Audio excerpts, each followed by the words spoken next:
ईमानदारी का फल। तो नमस्कार दोस्तों, फिर एक नई कहानी के साथ। उम्मीद करती हूँ आपको ये कहानी अच्छी लगेगी। काफ़ी समय पहले की बात है।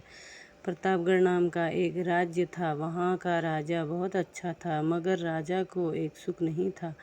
वो यह कि उसके कोई भी संतान नहीं थी और वह चाहता था कि अब वह राज्य के अंदर किसी योग्य बच्चे को गोद ले ताकि वह उसका उत्तराधिकारी बन सके और आगे की बागडोर को सुचारू रूप से चला सके। और इसी को देखते हुए राजा ने राज्य में घोषणा करवा दी कि सभी बच्चे राजमहल में एकत्रित हो जाएं।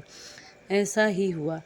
राजा ने सभी बच्चों को पौधे लगाने के लिए भिन्न भिन्न प्रकार के बीज दिए और कहा कि अब 6 महीने के बाद मिलेंगे और देखेंगे किसका पौधा सबसे अच्छा होगा। महीना बीत जाने के बाद भी एक बच्चा ऐसा था जिसके गमले में वह बीज अभी तक नहीं फूटा था, लेकिन वह रोज़ उसकी देखभाल करता था और रोज़ पौधे को पानी देता था। देखते ही देखते 3 महीने बीत गए। बच्चा परेशान हो गया। तभी उसके माँ ने कहा कि बेटा धैर्य रखो, कुछ बीजों को फलने में ज़्यादा वक्त लगता है।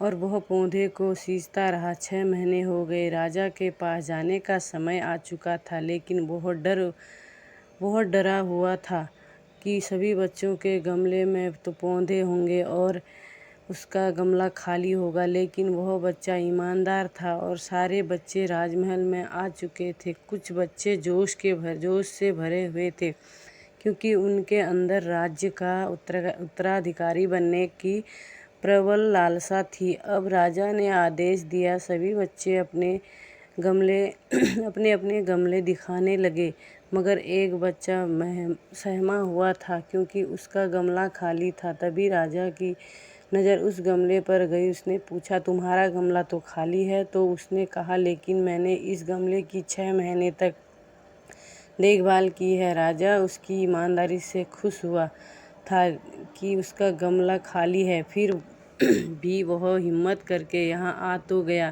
सभी बच्चों के गमले देखने के बाद राजा ने उस बच्चे को सभी के सामने बुलाया। बच्चा सहमा हुआ गया और राजा ने वह गमला सभी को दिखाया। सभी बच्चे जोर से हंसने लगे। राजा ने कहा, शांत हो जाइए, इतने खुश मत होइए। आप सभी के पास जो पौधे हैं वो सब